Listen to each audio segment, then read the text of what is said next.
एक ऐसा योद्धा जिसने पिता के बोलने पर अपने माँ का सर धड़ से अलग कर दिया और फिर पुनर्जीवित किया। ये कहानी है उस योद्धा की उसने हय राजवंश को 21 बार विनाश की ओर धकेला। जब भगवान गणेश के साथ युद्ध किया तो उनका एक दांत तोड़ दिया। एक स्त्री को न्याय दिलाने वास्ते अपने शिष्य भीष्म से लड़ना पड़ा। ये थे तो ब्राह्मण पर व्यवहार क्षेत्रीय का। इन्हें भगवान विष्णु के छठे अवतार माना जाता है। ज्ञान इतना था कोई हरा नहीं सकता था, जो अजर है, अमर है और कलयुग के अंत तक रहेगा। और कलयुग में भगवान विष्णु के 10वें अवतार यानी कल के अवतार को सहायता करेंगे। तो योद्धा कोई और नहीं बल्कि परशुराम थे। शुरू में उनका नाम राम था, बाद में परशुराम हुआ। ये जानते हैं राम से परशुराम तक की कहानी। राम परशुराम की जन्म कथा बहुत ही रोचक है। एक ज़माने में राजा गाधी का क्रोध में शासन था। उनकी एक सुंदर बेटी थी जिनका नाम सत्यवती था। सत्यवती जैसे ही बड़ी हुई उनकी शादी भृगु ऋषि के पुत्र से कर दी गई। जब सत्यवती शादी के बाद घर आए तो भृगु ऋषि ने खुश होकर वर मांगने को कहा। तब सत्यवती ने थोड़ी देर सोचने के बाद अपने माँ के लिए पुत्र का वर मांगा। इसके बाद भृगु ऋषि ने सत्यवती को 2 चरु दिए जिसमें अलग अलग गुण थे। एक में था क्षत्रिय का गुण और दूसरे में ब्राह्मण का गुण। सत्यवती ने अपनी माँ को एक चरु दिए जिसमें क्षत्रिय का गुण मौजूद था, पर माँ ने वो धोखे से बदल दिया जिसमें गुण अगला बदली हो गई। ये बात भृगु ऋषि ने तुरंत तप शक्ति से जान ली और सारी सच्चाई सत्यवती को बताई और ये भी कहा कि उनके पुत्र में ब्राह्मण होने के बावजूद क्षत्रिय का गुण होगा। ये बात सुनकर सत्यवती ने ऋषि से याचना करने लगी।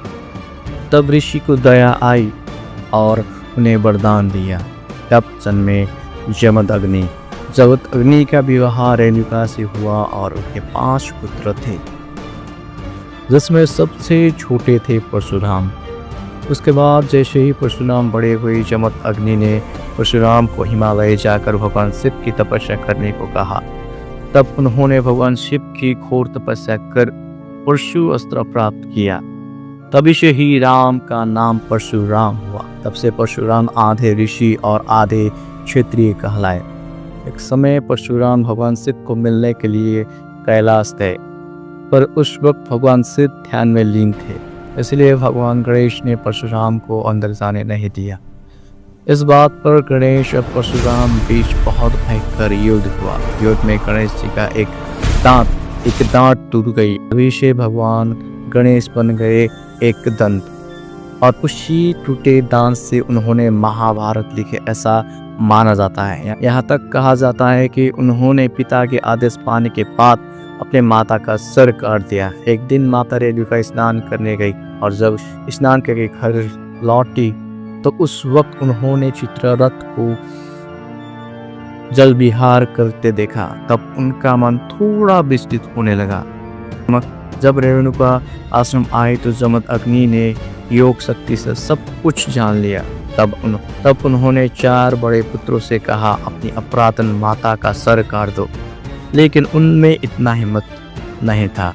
जमदग्नि को गुस्सा आया और पुत्रों को श्राप दिया कि उनकी बुद्धि क्षीण हो जाएगी।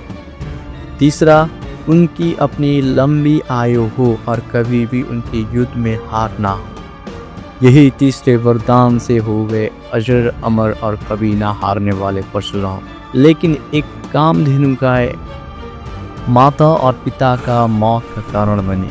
बात उस वक्त की है जब कार्तवीर अर्जुन जमदग्नि ऋषि के आश्रम आए और उन्होंने कामधेनु गाय देखी जो आश्रम का शोभा बढ़ा रही थी और जो भी इच्छा हो वो पूरी करती थी। मौका देखकर कार्तवीर अर्जुन ने कामधेनु गाय को चुरा ली। जब ये बात परशुराम को पता चली तो उन्होंने कार्तवीर अर्जुन से युद्ध किया जिसमें और कार्तवीर अर्जुन का सहस्त्र भुजाएं कट गए।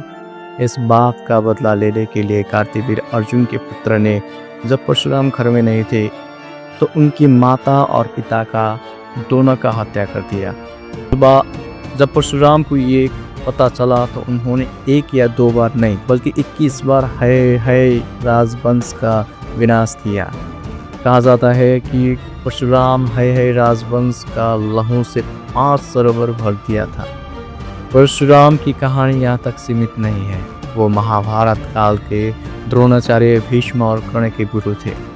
जब कर्ण ने धोखे से परशुराम से सारी विद्याएं सीख ली तो उन्होंने कर्ण को एक श्राप दिया कि जब भी उन्हें ये ज्ञान का सबसे ज़्यादा ज़रूरत होगी वो सब भूल जाएंगे।